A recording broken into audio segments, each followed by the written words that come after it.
In case you haven't guessed, this is a Religious Services Team Sunday. I'm Alan Bertsche. I'm here with Thia Sadlek, and we are presenting today's topic on pride and humility.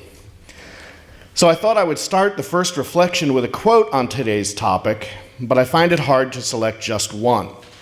Part of me wants to go with the wisdom of a respected person such as that of Mahatma Gandhi, who said, "It is unwise to be too sure of one's own wisdom. It is healthy to be reminded that the strongest might weaken and the wisest might err." But another part of me, perhaps a slightly less reverent one, wants to use the words of French essayist and philosopher Michel de Montaigne, who wrote, "On the highest throne in the world, we still sit only on our own bottom." So unable to choose between the high road and the low road, perhaps it's better if I start with a personal story. As a young man, fresh out of graduate school, my first teaching position at Augustana College, preparing for a class in Spanish literature, I awoke one morning excited about a lecture I was going to give on one of my favorite authors, an early existentialist. I had prepared the talking points over a few days, and I was hoping that today I was going to really open up some minds to some ideas that I truly was excited by. So I awoke a little bit earlier than usual, energized and eager for the day. I got showered, I shaved, dressed for work quietly and pretty much in the dark so I wouldn't wake my wife up. My class began at 8:30, and after a brief back and forth banter with some of the students, I rose to begin my lecture. As I paced in front of the room, emphasizing one point or another, I could see that the students were paying attention, eyes front, which any of you who teach knows that is a miracle in the making right there. There was even a buzz of conversation in the room as the students, who were clearly excited by my ideas, were sharing thoughts with each other. I could tell I was having one of those great teacher moments when the planning had created something memorable and my presentation was placing the flame of inspiration into the young minds in the room. This would be a great moment of pride for me, I was sure. As a newly minted PhD, a moment that I could look to my colleagues and say that I too was a shaper of minds and a sparker of insight. And then, almost certainly cued up by some droplet of brilliance I had just bestowed upon the class, a student raised her hand to ask a question. I called on her, fully prepared to answer the question with the same wit and panache that I had written the entire lecture with. "Dr. Bertsche," she began, "do you know that you're wearing two different shoes?" There it was. Or rather, I should say, there I was, one brown Oxford, one black one. A glaring mistake, a moment of pure absent-minded professor silliness, which undermined my entire lecture. It was not my wisdom that had captured the class's attention, it was my epic fail at getting dressed in the dark. The students broke into the type of laughter that you can only hope to join in with. My pride was quickly reduced and replaced with humility. The bubble of self-satisfaction was replaced with a resignation that I had seriously misread the room and the situation. Pride and humility are like two very differently colored shoes. They're an odd pairing together. We certainly should have both, but how they show themselves can be the difference between healthy self-understanding and dangerous self-delusion. Pride, in particular, for me, is tricky business. It can be viewed very positively, a valuing of self, a prize of self-esteem, sense of respect, dignity. This is how the word is used within the LGBT community, with pride festivals representing the struggle for recognition, acceptance, and dignity for people who are too often ostracized and vilified for simply being true to themselves. Yet the concept of pride is also one of the 7 deadly sins, a vice which many different faith traditions warn against as the root of much of the world's ills. Many within the Christian tradition would point to the very first sin, that of eating the fruit from the tree of knowledge, as an act of pride, that the first humans placed their own judgment above the laws of their Creator. Within the Judeo-Christian tradition, pride is one of the most frequently decried sins of humanity. In Proverbs 11:2, we find, "When pride comes, then comes disgrace, but with the humble is wisdom." In Galatians 6:3, For if anyone thinks he is something when he is nothing, he deceives himself. And in Jeremiah 9:23, thus says the Lord, let not the wise man boast in his wisdom, let not the mighty man boast in his might, let not the rich man boast in his riches. The counterpoint to pride, humility, is seen in these traditions as virtuous, both when contemplating the awesome power of the divine or in relations to others. Humility is seen as a quality of the devout. In many of the world's faith traditions, it is held that the true believer renounces self and places the glory upon the divine, the creator, the universe, or the Lord. Humility and modesty are virtues to be celebrated. I am nobody is viewed as a far more spiritual statement than I am somebody. In the Jewish tradition, the words of the book of Micah are well known. What does the Lord require of thee but to do justice, love mercy, and walk humbly with thy God? The book of Luke in the Christian Bible states, for all who exalt themselves will be humbled, and those who humble themselves will be exalted. In the 25th book of the Quran, we hear that the true servants of the gracious God are those who walk on the earth humbly. And in the Metta Sutta of the Buddhist tradition, we hear that we should strive to be strenuous, upright, and sincere, without pride, easily contented, and joyous. There is some undeniable wisdom in this. After all, who wants to spend time with a braggart, a puffed-up, self-absorbed know-it-all? And who among us would be so vain as to believe that everything is about us, that we should be in the center of every moment, in the spotlight at all times? I mean, sure, if you're running for president, that attitude might get you some points in the polls, but it can also easily become your downfall. And for the rest of us, it's just plain annoying to be around.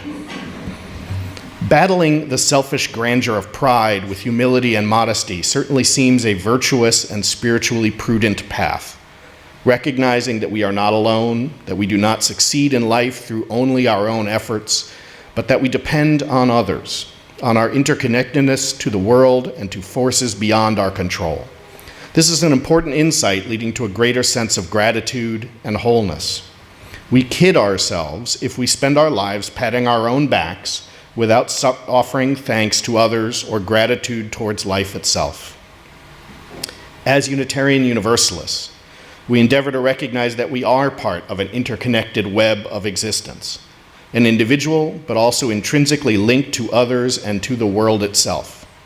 We are asked to be humble enough to acknowledge that we do not have all the answers, and to seek the opinions and beliefs of others to help us become wiser. We recognize the worth and dignity of all, not the superiority of some because of where they are from or the source of their religious beliefs. Our quest for social justice, our insistence upon democratic principles, even our lack of a central creed seems almost designed to battle the vice of pride and self-satisfaction. And yet, we do not always escape the temptation to feel holier than thou, which is kind of a weird thing for a UU to feel. And occasionally we do look down our noses at other faith traditions. So as I speak of pride as a sin of ego, it should not be a topic completely alien to us. Pride walks the line between virtue and vice. But lest we all jump immediately to the humility bandwagon, we should also remember that humility too can be a double-edged sword. History shows us that time and again, the virtue of humility has been forwarded by the powerful as a wall against rebellion by the powerless. Reminding the masses that it is better for them to remain humble than rise up against their leaders is a well-practiced tool of oppression. Humility turns to contrition, resignation, fatalism, feelings of unworthiness and self-sacrifice, which can allow the powerful to manipulate the powerless against their own best selves. How many times have leaders, including church leaders, held back the desire for change among the masses by reminding them that their place is immutable, and that seeking to change their station is a sinful act of pride. Fighting to change the status quo becomes a rebellion against the natural order, and seeking justice is declared an act of unwarranted self-aggrandizement. lacking in the sacred virtue of humility. Interpreting "blessed are the meek" to their own benefit, many powerful men have sought to retain that power by disdaining cries for justice as acts of wrongful egotism. God deems some to be kings and others to be slaves, and who are you to question the will of God? By raising up the humble as virtuous, by asking those who lack power to suffer here so that they may benefit in a later life, by denouncing the idea that people could alter their fate by rejecting the social status they were born into, millions were kept in chains, both symbolic and real, with the promise that their humility would be rewarded later in another place and time. Because humility has been used as a tool of oppression against so many, we often see pride used as a powerful weapon in the battles for liberation and justice.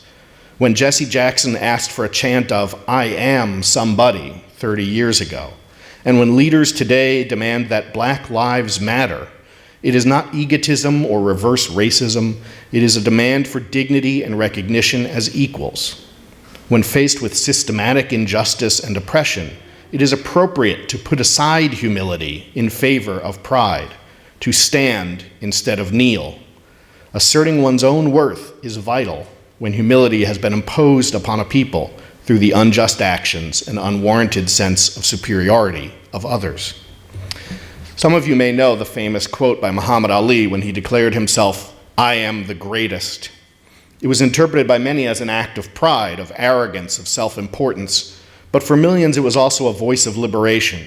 I am the greatest as a Black man in America, as a Muslim, as a man who had been punished for his beliefs, as the descendant of slaves who had risen to the highest accolades.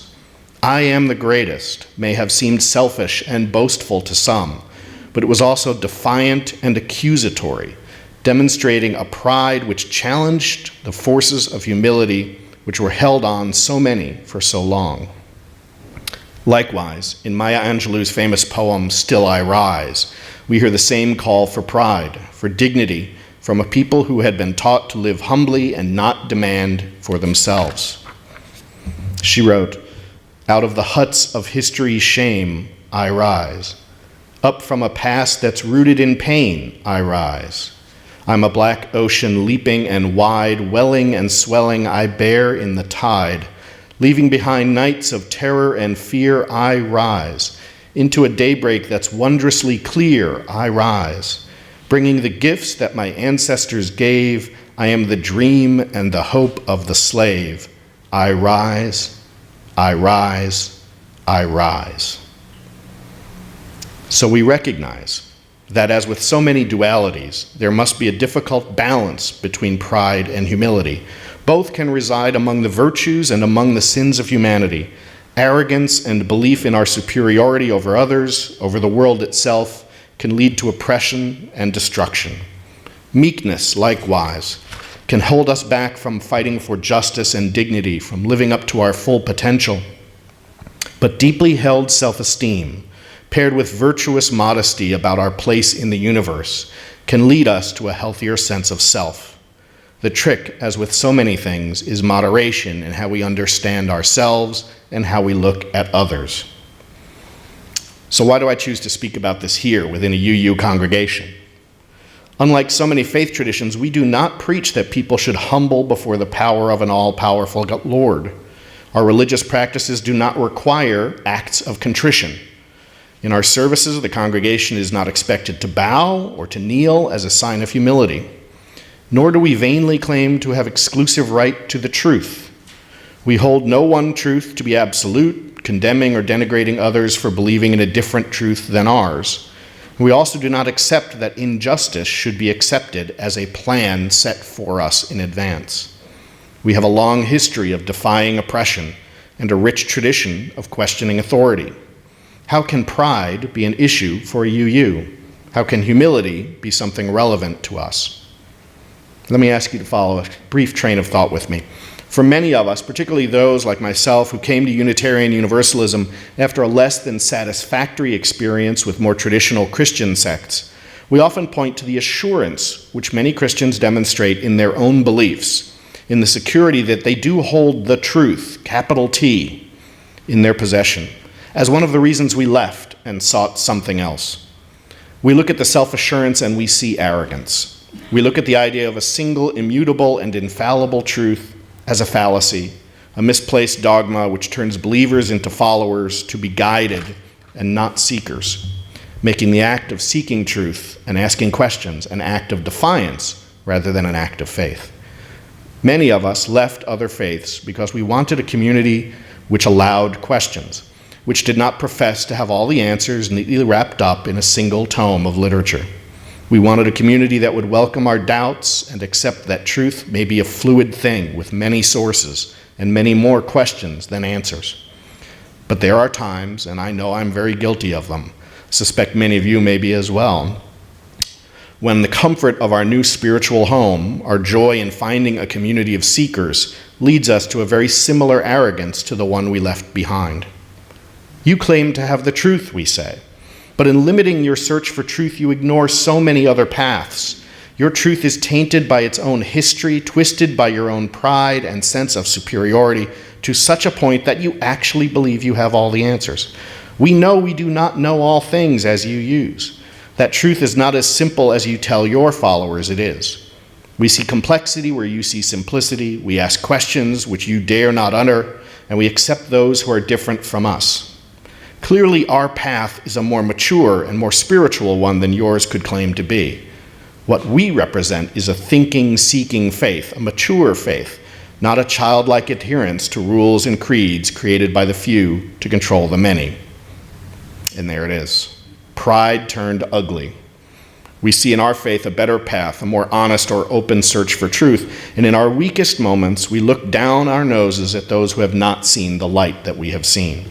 Those poor folks who foolishly believe that they have found the truth, when clearly it is our admission that we have not which makes us true seekers of knowledge.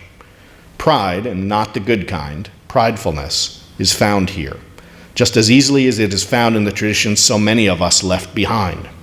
Maybe a little bit different, to be sure, but it can be just as damaging.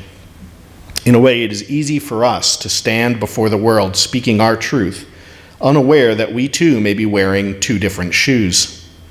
Perhaps we need to have our bubble of confidence and self-assurance burst from time to time as well. We need to laugh at ourselves, to be quick to recognize virtue in others as we are to find it in our own community.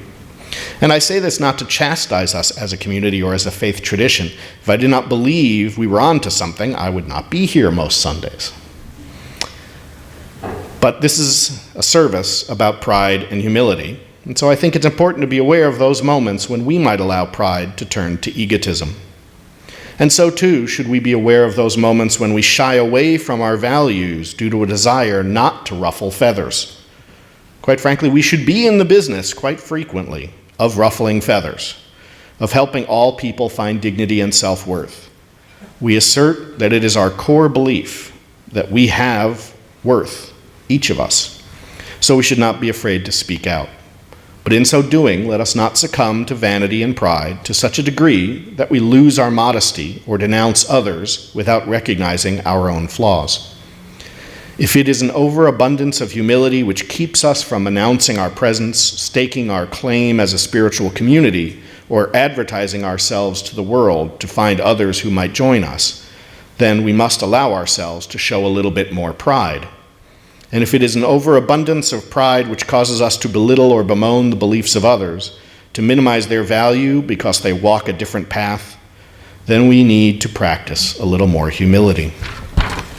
As with so many things, our faith, our community, must be a both and, not an either or.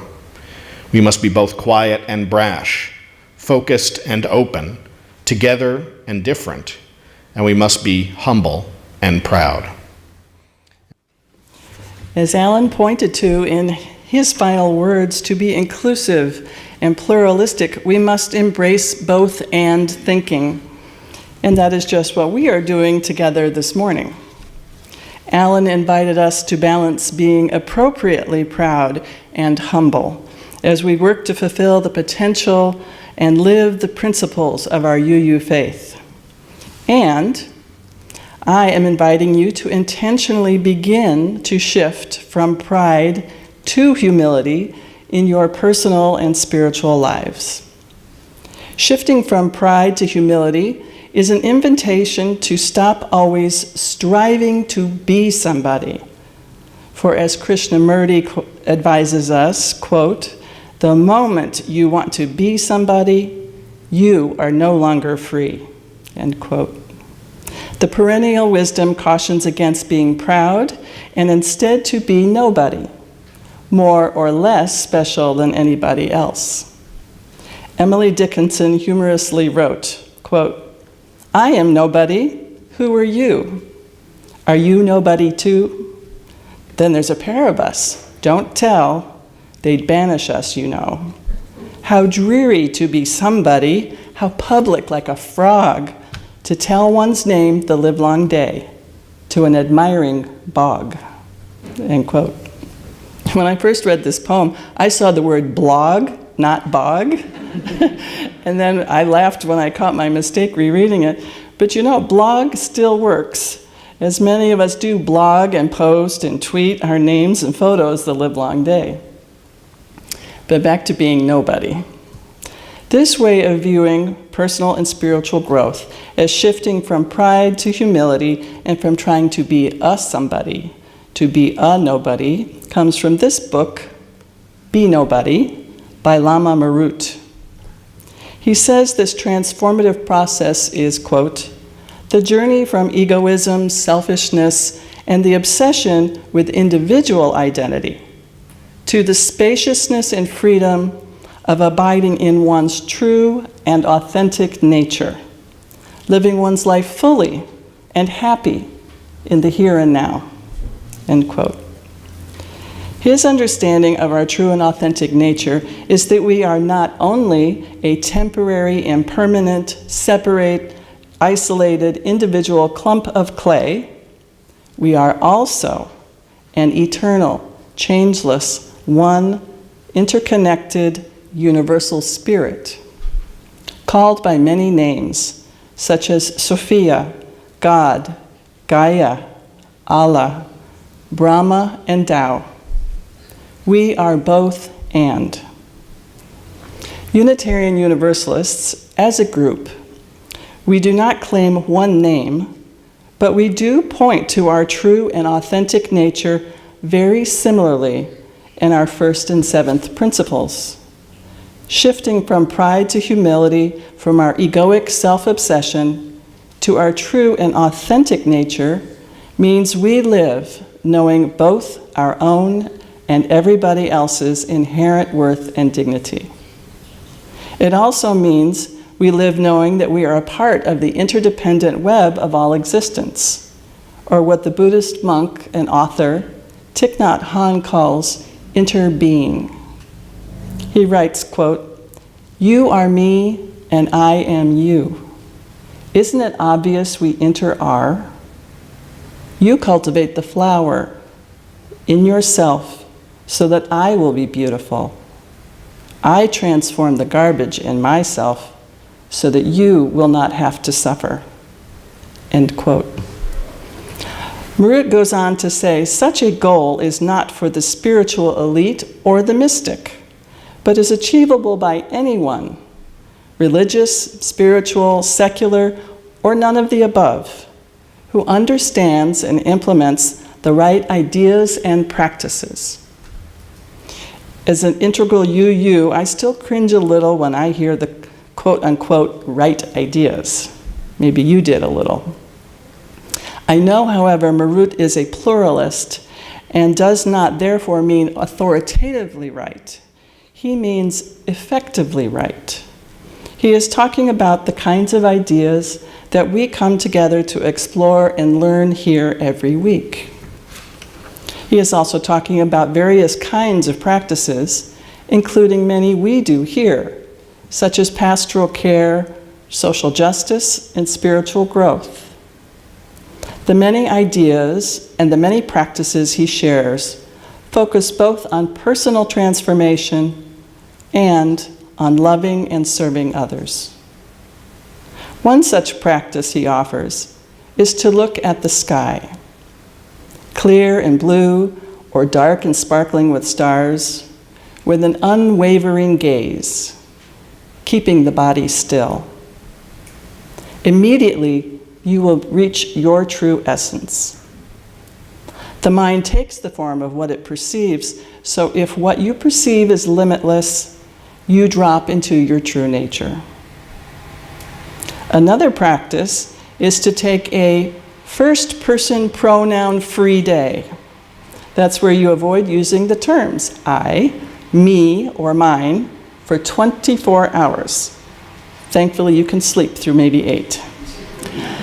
This practice will make you much more aware of how often you think and talk about yourself. Now, if that seems a little challenging or it's awkward, maybe you start by counting and recording how many times you use the personal pronouns while you're awake in a 24-hour day. And a last practice is to become a secret agent 000. Your mission, should you choose to accept, is to commit to one act of kindness for somebody every day, anonymously. You do not tell another living soul about accepting your mission or about any act of kindness. You do not post them online. You do not even write them down. You may want to spend a few moments at the beginning of the day making a plan for how you will pull this off. And keep your eye open for unexpected opportunities that may arise during the day. This may be a tough mission, but it is not a mission impossible. When we understand the effectively right ideas about our true and authentic nature, we want to be humble and love and serve others. And when we practice humbly loving and serving others, our true and authentic nature is revealed to us.